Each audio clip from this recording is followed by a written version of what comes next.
ನಾವಿವತ್ತು ಜೈ ಭೀಮ್ ಗೆಳೆಯರ ಬಳಗದಿಂದ ನಾವು ಹಿಂದೂ ಮುಸಲ್ಮಾನ್ ಕ್ರೈಸ್ತರು ಎಲ್ಲ ಸೇರಿ ಒಗ್ಗೂಡಿ ನಾವು ಗಣೇಶ ವಿಸರ್ಜನೆ ಮಾಡ್ತಾಯಿದ್ದೀವಿ. ಏನು ಇವತ್ತು ಮದ್ದೂರಲ್ಲಿ ಏನೇನು ಘಟನೆಗಳು ನಡೆದೈತೋ ಅದೆಲ್ಲ ಎತ್ಕಟ್ಟಿ ಮಾಡಿಸಿರೋದು ಇದು. ನಾವೆಲ್ಲ ಚೆನ್ನಾಗಿದ್ದೀವಿ ಸರ್. ಯಾವುದೇ ಥರದ ಭೇದ ಭಾವ ಇಲ್ಲದೇ ನಾವು ಒಗ್ಗಟ್ಟಾಗಿ ಗಣೇಶನ ಕೂರಿಸಿ ಒಗ್ಗಟ್ಟಾಗಿ ಬಿಡ್ತಾಯಿದ್ದೀವಿ ಸರ್. ಯಾವುದೇ ಥರ ತೊಂದರೆ ಮಾಡ್ಕೊಳ್ತೇನೆ ನಾವೆಲ್ಲ ಚೆನ್ನಾಗಿದ್ದೀವಿ ಸರ್. ಸುಮ್ಮನೆ ಯಾರ್ಯಾರೋ ಎತ್ಕಟ್ಟಿ ಮಾಡಿಸೋದಕ್ಕೆ ಎಲ್ಲರೂ ಹೊಣೆಗಾಗಲ್ಲ ಅಲ್ವಾ?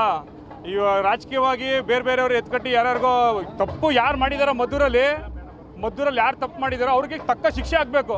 ಅದನ್ನ ಬಿಟ್ಟು ಬೇರೆ ಯಾವುದೋ ಪ್ರಚೋದನಕಾರಿಯಾಗಿ ಮಾತಾಡೋದು ಅವೆಲ್ಲ ಬೇಡ ಸರ್. ನಾವೆಲ್ಲ ಒಗ್ಗಟ್ಟಾಗಿದ್ದೀವಿ. ಹೋಗುತ್ತೆ ಸರ್, ಗಾಂಧಿನಗರ ಪೂರ್ತಿ ಹೋಗುತ್ತೆ ಸರ್. ನಿಮ್ಮ ಹೆಸರು? ಸಲ್ಮಾನ್ ಅಂತ. ಮಾತಾಡಿ. ಏನಿವತ್ತು ನಮ್ಮ ಗಾಂಧಿನಗರ 9ನೇ ಕ್ರಾಸ್ ಜೈ ಭೀಮ್ ಗೆಳೆಯರ ಬಳಗದಿಂದ ಗಣೇಶ ವಿಸರ್ಜನೆ ಕಾರ್ಯಕ್ರಮ ಹಮ್ಮಿಕೊಂಡಿದ್ರು.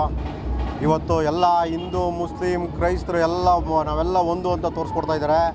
ಇದು ಮದ್ದೂರಲ್ಲಿ ನಡೆದ ಈ ಥರ ಘಟನೆ ಯಾವತ್ತೂ ನಮ್ಮ ಮಂಡ್ಯದಲ್ಲಿ ನಡೀಬಾರ್ದು. ಅದು ಅಲ್ಲೂ ನಡೀತಿರಲಿಲ್ಲ. ಯಾರು ಎತ್ಕಟ್ಟಿ ಆ ಕೆಲಸಗಳು ಮಾಡಿದ್ದಾರೆ. ಇಲ್ಲಿ ಯಾರು ಪ್ರಚೋದನೆಗಳಿಗಾಗಲ್ಲ. ಎಲ್ಲ ಇಲ್ಲಿ ಒಂದೇ, ಹಿಂದೂ ಮುಸ್ಲಿಂ ಕ್ರೈಸ್ತರೆಲ್ಲ ಇಲ್ಲಿ ಒಂದೇ ಅನ್ನೋ ಸಂದೇಶನ ಕೊಡೋಕ್ಕೋಸ್ಕರ ಇಲ್ಲೆಲ್ಲ ಒಗ್ಗಟ್ಟಾಗಿ ಗಣೇಶನ ವಿಸರ್ಜನೆ ಮಾಡೋಕ್ಕೆ ಎಲ್ಲ ಮುಂದಾಗಿ ನಿಂತಿದ್ದೀವಿ. ನಾನು ಮಂಡ್ಯ ಯೂತ್ ಕಾಂಗ್ರೆಸ್ ಜಿಲ್ಲಾಧ್ಯಕ್ಷ ಶೈಲೇಂದ್ರ ಕುಮಾರ್.